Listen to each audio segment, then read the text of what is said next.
There's a host of things that really need to be addressed now.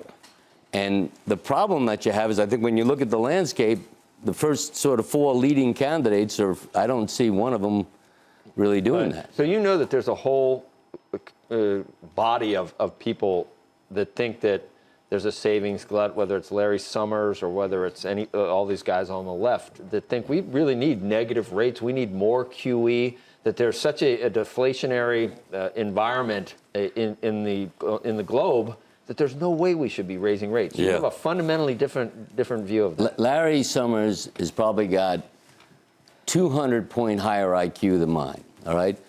And I don't think he knows enough to come out of the rain, all right? I mean, I really don't. I mean, I've read all that. I couldn't disagree more with it. There are those that are blaming the quarter-point increase for the break that we saw in the markets. I think it was coincidental, and I think they probably should have raised 2 years ago when we had a chance to raise.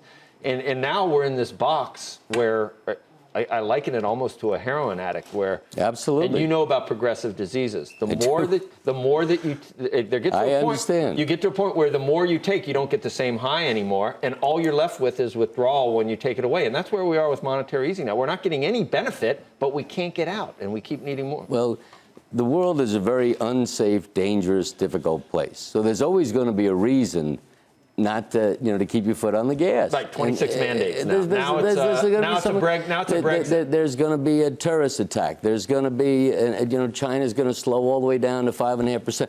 I mean, that's the way it is. You just want rates to go up so banks can operate in a normal environment where there's a yield curve? Is that why you think we need to go up? Or savers, you need to go up? Why do we need interest rates? Well, that's a residual benefit. That would be good for banks to have that happen. That wasn't really where I was coming from. But what is it?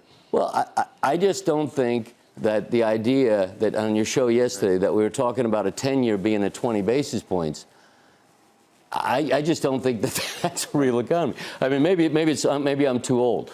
When I started in the business, and I was a very mediocre long bond trader, okay, the 14s of 11, the 30-year bond were trading at 92. Right. The 15 3/4, that was the 20-year bond at the time. Shows you how old I am. And it was traded at a discount. So the notion that we're going to have a 20 basis point or an 80 basis point 10-year, I just don't think that's real and sustainable.